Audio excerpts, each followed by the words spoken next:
Okay, so I'm Roland Kromes, so nice to meet you all. I would speak about blockchain evolution and IoT optimization today.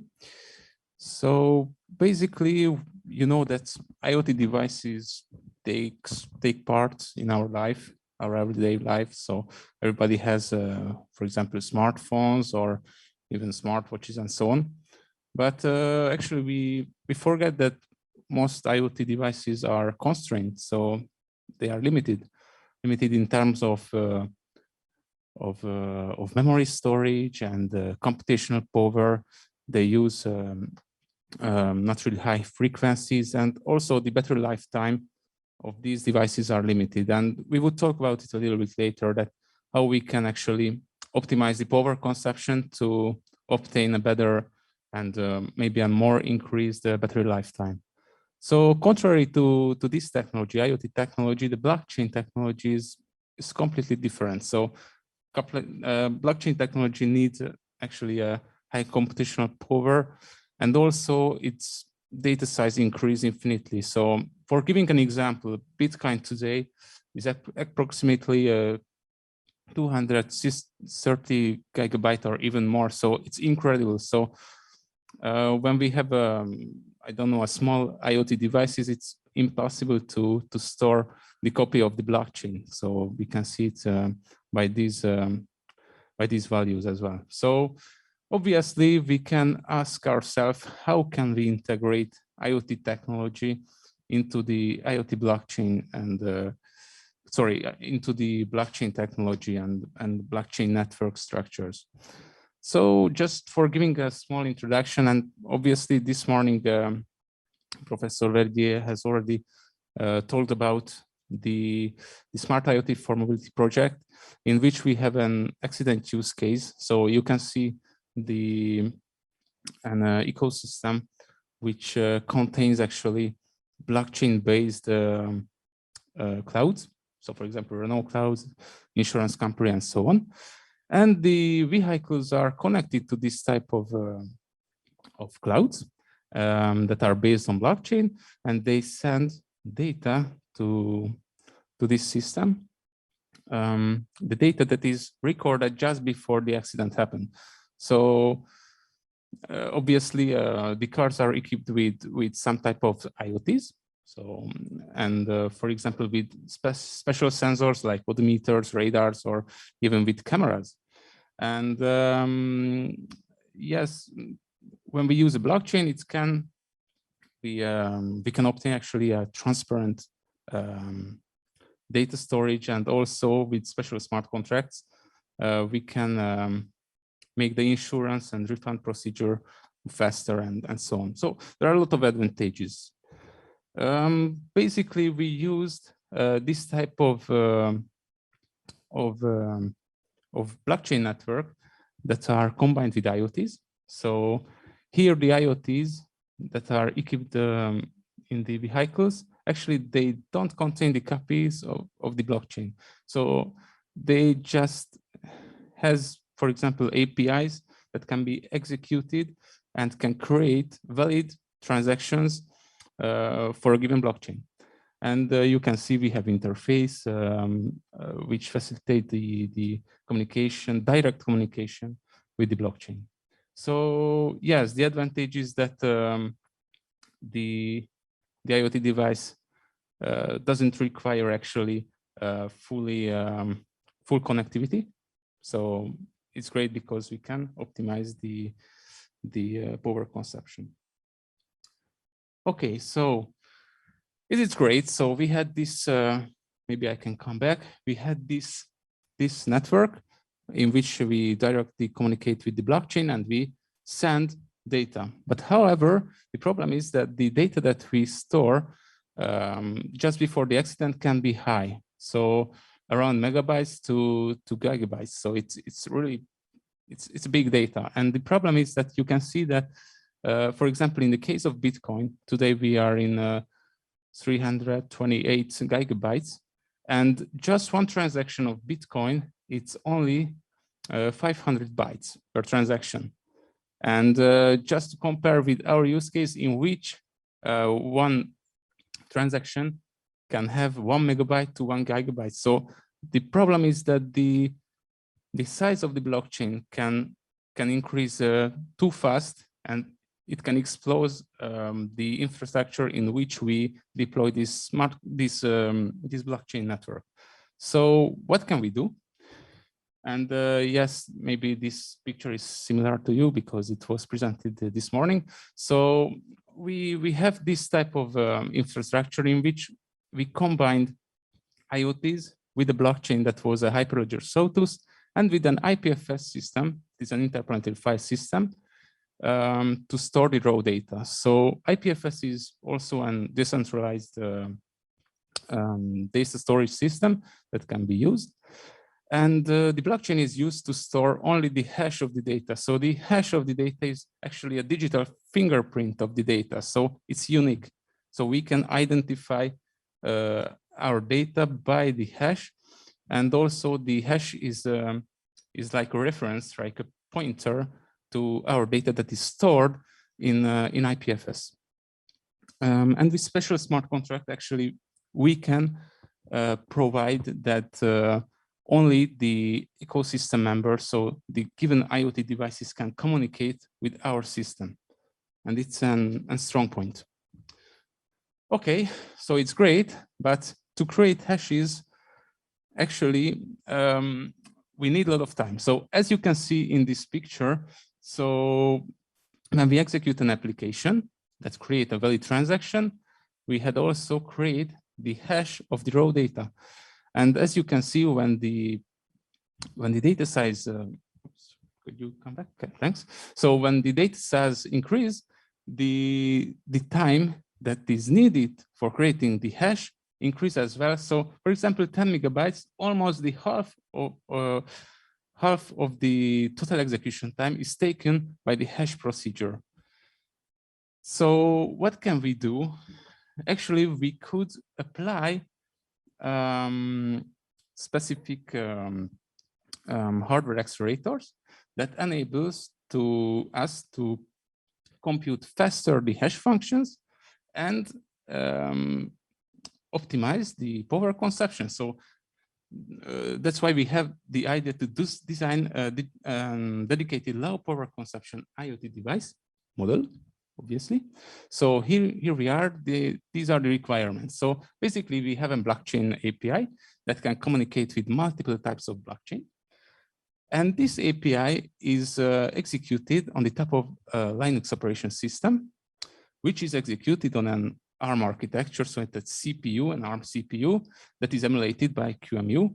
And on the bottom of the feature, we can see actually systemctlm, that is an hardware description language in which we can write our cryptographic hardware accelerator modules.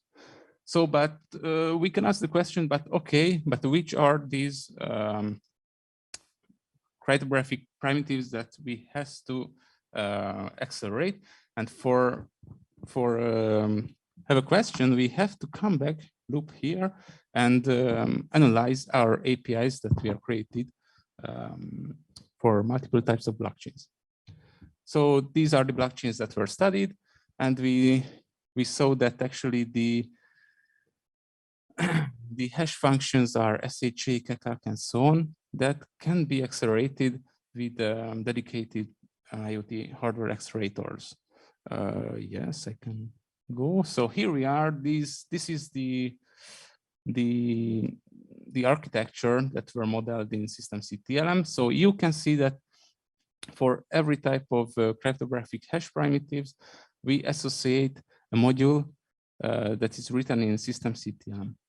And the ARM architecture, which is a CPU, is emulated by QEMU. So it's a complex system with multi-cores and peripherals and cache and so on.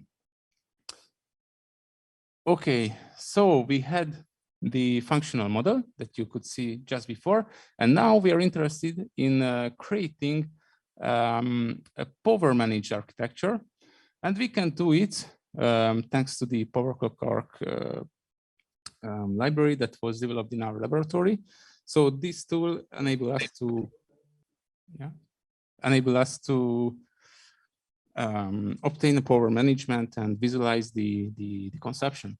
So how it works? So you can see here that we've got modules in the architecture, and for every modules we can associate a power and clock domain. So why power and clock domain? So in clock domain we can modify the frequency. So if I decrease the frequency, actually the dynamic power consumption decreases as well. And in the case of power domain, we can modify the supply power or even switch it off. So for example, when you have in your room, I imagine you have a lamp with a switch. If you switch it off, the power consumption is 0. So that's what we use actually in our architecture as well, this feature. So the power model. So here we are. We have for every model of that is actually a module of the hardware accelerator module, we associate a clock and the power domain, and as well as for the ARM-based CPU, and we can obtain some results that I will show you just after. So just a little overview. So you can see that we have the blockchain API here that is launched by Linux, but actually from the API we can't communicate with the hardware, so we had to modify some cryptographic libraries and develop Linux kernel device drivers to enable the communication and also to orchestrate the power management. So one of the results, so you can see that if we don't apply a power management, we would have actually a linear line. So this energy, total energy consumption of the device of our architecture that we created. And actually when we apply the power management, so it's in magenta, you can see that there are some periods in which actually the power consumption is less, and the overall power consumption is less by using the power management, and that was our initial aim. So, and it seems working, so we are happy. Yes, so it's an overview. So obviously we had to do, yes, it's just an interesting overview that when we try to integrate IoT and blockchain, we have to first of all make a software development, so APIs and so on, and we have to learn cryptography, write device drivers, and etc. And obviously we have to create the, is it okay? Oh, okay. We have some technical issues. Oh, is it okay? Okay, perfect. And obviously when we model the hardware, yes, we had to go that in a SOC, system on chip creation. So thank you very much for your attention. Now I give the micro to my friend. Yes, so I will do the follow-up on it. Okay. So I will talk about the blockchain performances in a cloud, especially for this use case. So during last year of my thesis, one of my work was studying the performances of blockchain in a cloud for this use case. So what are performances? So first, performances is usually associated with transaction speed, transaction rate, and this can be defined with some other words, for example, with throughput. But there's a difference between transaction speed and throughput, for example.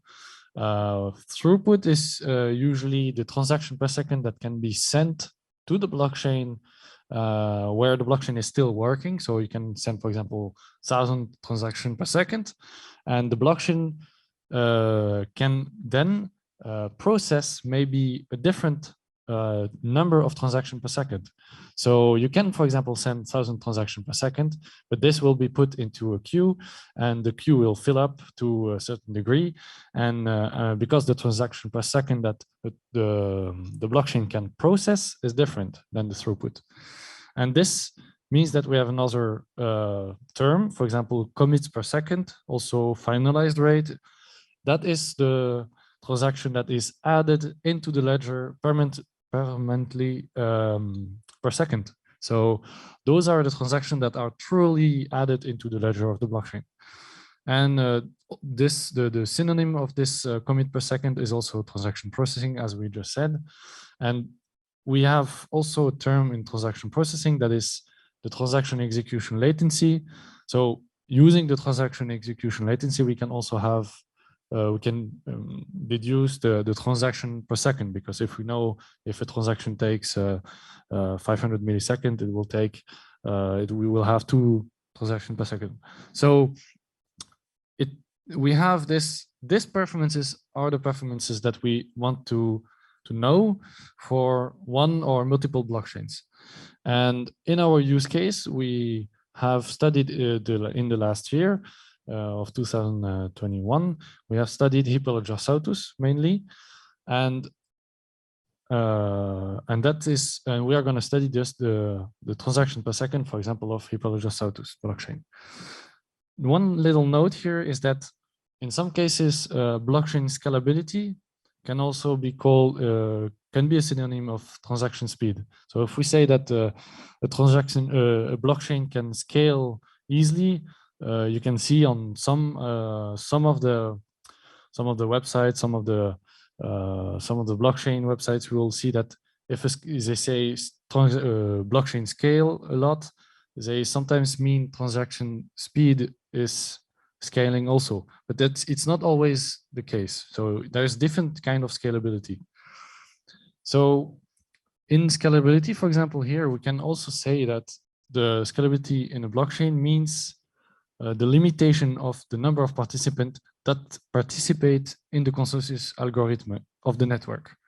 So, for example, in the case of the consensus algorithm that is, for example, Byzantine practical Byzantine fault tolerance. Sorry, we will have a very limited number of participants that can be part of the consensus algorithm. And this is also one of the key elements defining scalability in blockchain. So we have also peer-to-peer networking efficiency. So that is usually, yeah, it's usually the optimization of a new block distribution in the network. This is mainly network issues. So how is new information gonna spread in the blockchain network? This can be optimized in multiple ways, but usually there is a standard, and we don't really look at this a lot. And but there is also scalability in terms of forks in the chain.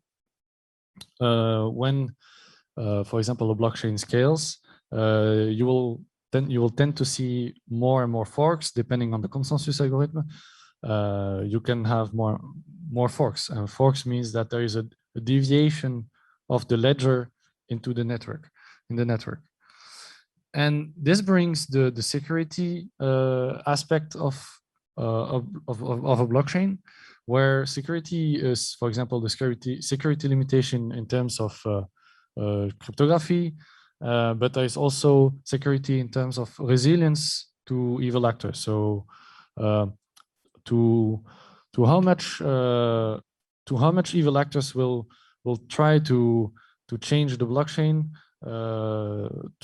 what is going to be the resilience? So, for example, do we expect a minimum of 1/3 of less than 1/3 of evil actors, or for example, in the case of proof of work, we'll need at least 51% of the proof of work before changing the blockchain ledger, for example.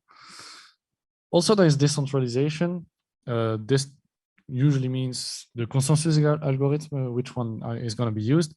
And usually it's more meant to say that is the blockchain going to be private, or is going to be consortium or public blockchain? So that will define in decentralization how much the blockchain will be decentralized. So is it going to be more or less centralized? That's going to be the most of the case. So public is going to be very decentralized, private is going to be less very centralized, and consortium is going to be in the middle of that. So in our case, we're going to study mostly consortium private blockchains because we want to study industrial use case, and industrial use case is the target of industrial use cases targets mostly consortium private blockchains. And this means that we'll have a limited number of nodes that are participating in the consensus. It is best suited for the industrial project, of course. And generally, in those type of blockchain, it will have a faster transaction speed than public blockchains. So in a little graphical way, we can see here that we have a trilemma about scalability, security, and decentralization of blockchain. And we have said that we want to have a private consortium blockchain. This means that we have less decentralization, but more scalability and more security. Okay, so in the use case, we'll go back to the use case now. We have the use case of the accident, as we just said before in the introduction by Roland, and we have around 10 million cars in France for the Renault cars. And based on an accident report of the ONCIR, we see that to actually the requirements to actually fit into this use case, the vehicle is going to send approximately 25 transactions per hour. So this is the requirements that we have to make to have a blockchain that will work with this use case.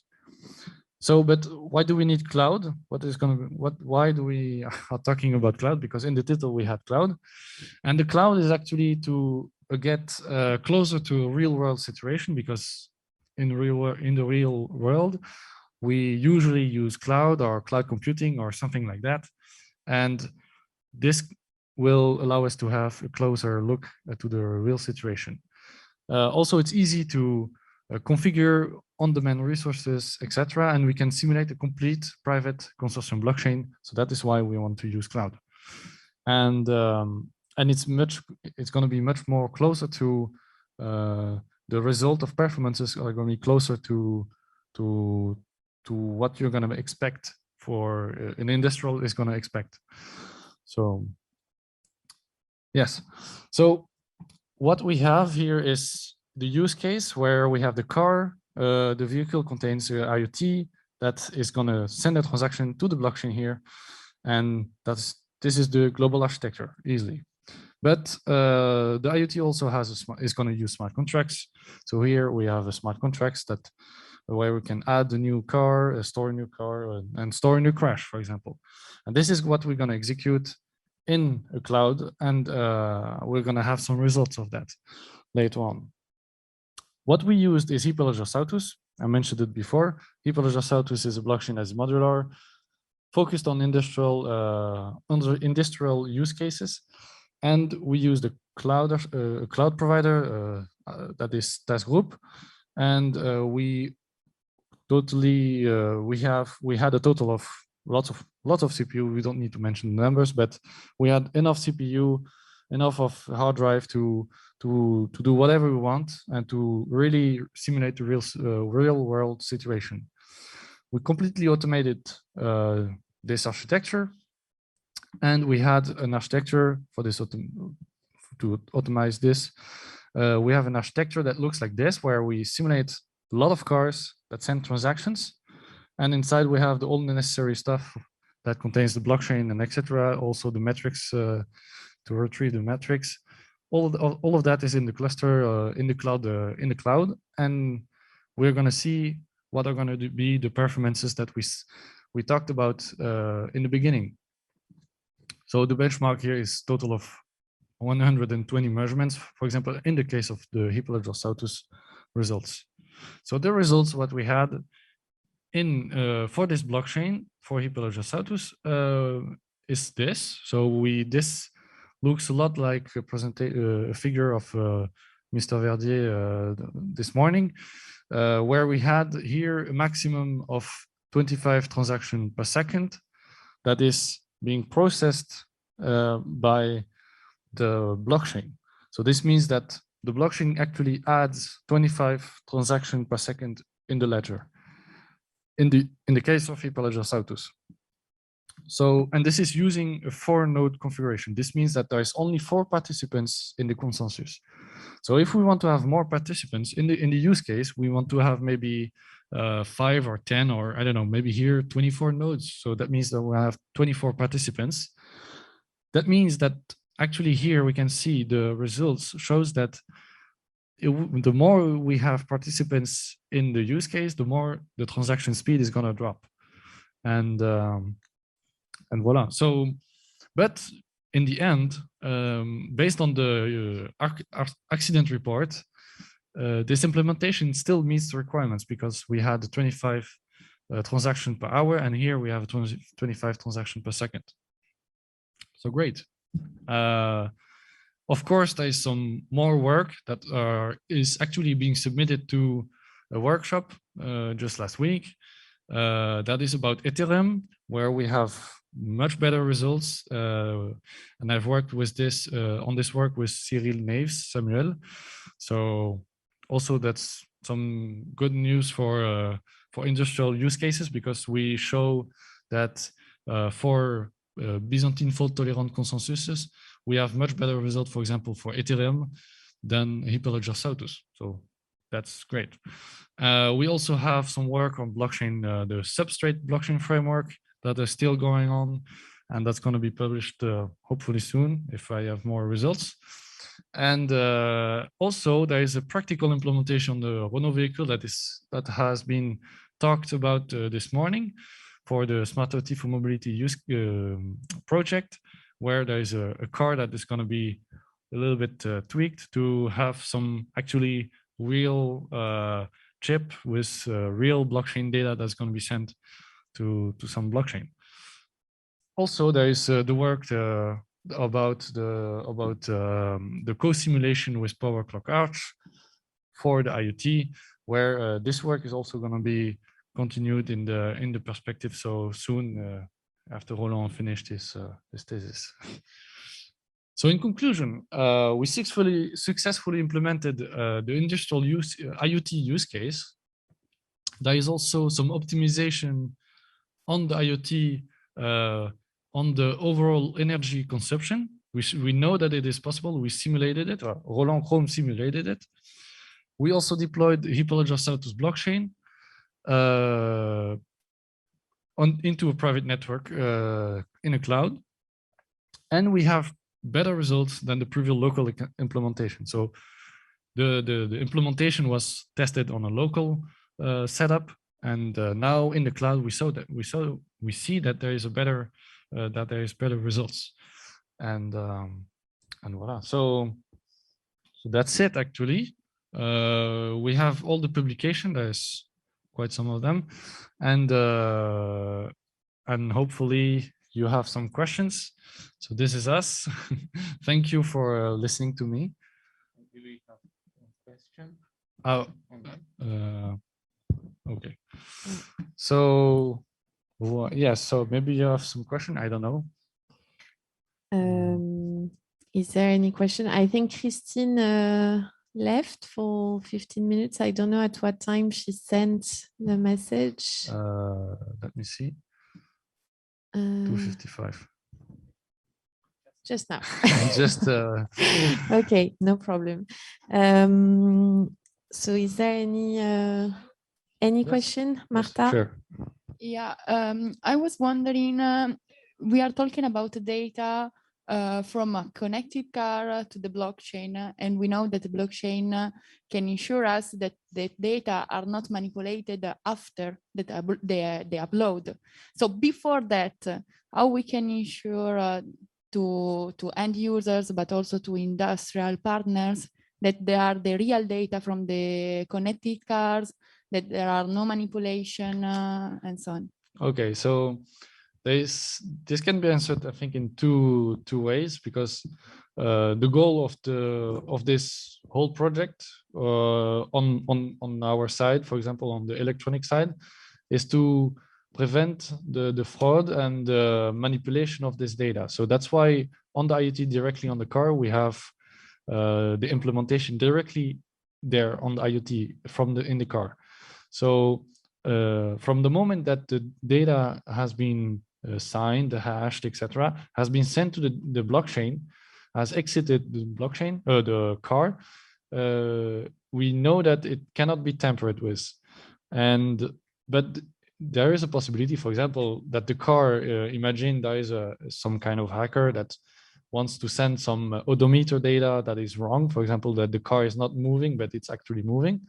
Then that's another question, and there is already some work that has been done on that, where some other scientists are actually looking at preventing and to verify that the data is actually true, because the data itself cannot be verified. You know, we can say that it has been 10 kilometers or 20 kilometers, but there are some ways to detect also that the data itself is true. So yeah, I don't know if you have something to add to this, but Roland? Just Luc, what do you mean by true? So yeah, what do I mean with true? That means that the data it's actually, in the case, for example, of the odometer, that he actually went 20 kilometers further. So there is some ways of detecting if the data is true by, for example, looking at the localization of the car, and or maybe to for example, look at antennas around it to actually see the GPS, some other kind of GPS methods to detect the car moving. But in the term true, I mean that the data is actually has not been tampered with. That's what I mean. Okay, true. but if you take an example of an action which is maybe less measurable than the other matter, for example, the repair guy who is going to make a repair action on the car, but is not honest and lies in this action, but he still declares. So, I mean, you can believe it's true that he did it. I guess there is no way to ensure that the data is true. It is possible to, yeah, there is this case of that the person is still gonna be an element of error. So the guy it's possible that he put some kind of information that is false, but blockchain also can incentivize to put true data in it. Yes, so, maybe the true data is not the nice term. Maybe you could, yeah, because maybe we should say that is the source of the data that is not, I won't say true, but it's, you know, certificated. So we have trust in the source of the data. Right? Yeah. So yeah, it's the same. It's coming back to trust, indeed. Yeah, it's coming back and to maybe trust. the guy who repaired the car, maybe with photos, we can prove actually that he changed the, I don't know, some stuff on the car. Well, I guess if there is an accident, at least you can go back to the repair guy and say, okay, we have doubts on the fact that you actually did this, because the responsibility goes back to you. And do you have a proof that you, so it's a way to maybe return, I don't know, I'm not a lawyer, but to force the person who might have been dishonest in an action to prove that he actually did the action. Is that? Yeah, it's maybe the dishonest part and all of that is, and the trust is maybe a question more of law, because what we admit is that the data is not falsified and we consider it perfect. So I would see the source of the data. The source of the data. So because the data after it, okay, it can be tampered, but it can be verified that it was tampered, right? Yeah. So that's why actually we use such cryptographic elements like hash and signature and so on, because we can we don't add the data to the blockchain if it was modified or so on. But yeah, we consider that the source of the data is okay. Yeah, that's the. But there is already some work on this question. It's not an unanswered question. It's actually being answered, but it's just this question of truth, it's not, which has a lot of discussion behind, like in philosophy and so on. So I don't know. Maybe it's not the right, as you said, Roland. Maybe it's not the right term, and I'm not sure, but it's interesting. Yeah, we have a very technical point of view of the situation. Yes, that's actually, yeah, maybe in our research, we have to do hypothesis that the data before it's recorded, it was not tampered or yes. so on. Yes. Okay. Maybe I have an additional question, except if someone else wants to raise a hand. Yeah, I was interested by your discussion about scalability. Yes. Even if I don't understand all the technical dimensions of it. But I was wondering if we could get this concept closer to a question we have in economics and management, which is concerned with the degree of openness or closeness of an ecosystem. So if we look at industrial IoTs and the fact that different companies will join a blockchain system, I guess, so for example, in our use case, in the smart IoT for mobility, you should imagine that any insurance companies, well, at least this is a question we're asking because we're not sure in terms of competition and inter-organizational trust, but by definition, any company can join in the ecosystem. But I guess just to make sure I understood well, is that what you're saying is that if we are a limited number of participants, otherwise, if I understood well, the more participants you get, the less performant the blockchain will be, right? Yeah. It means that the leading company in the ecosystem will be more incentivized to restrict the ecosystem. So to say, for example, there are going to be only 2 insurance companies which can access this ecosystem.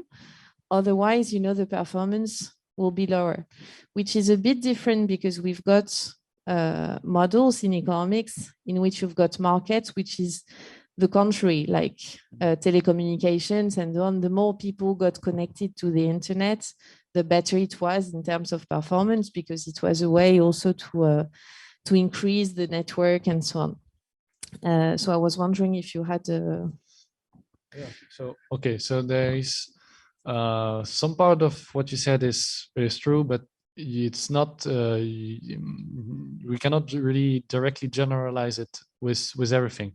So in the case of this blockchain that I used, in this case, yes, the more we had participants in the consensus, the less we had performances. But for example, another consensus, we can have a different type of evolution of the performances. So it is not directly linked together, but there is always some effect on using one kind of consensus compared to another one.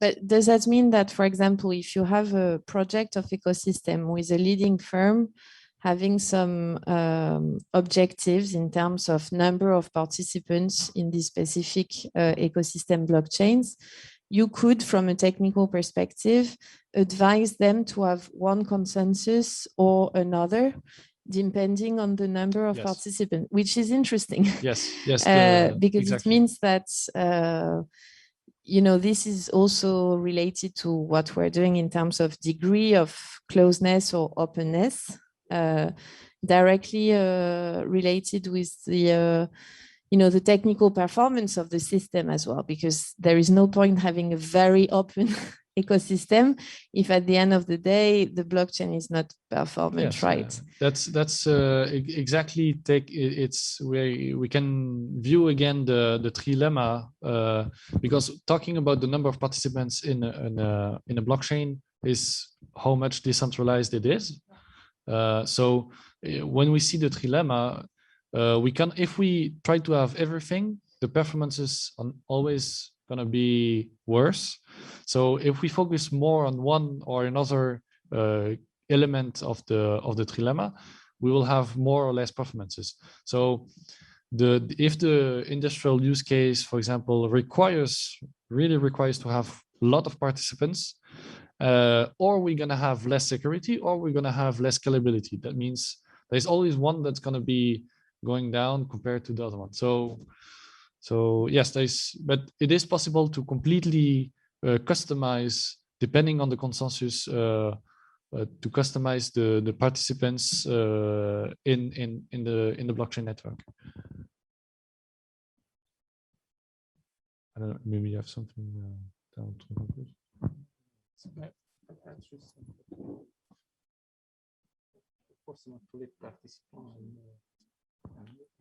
Oui, c'est pour ça, c'est personnalisé. Yeah.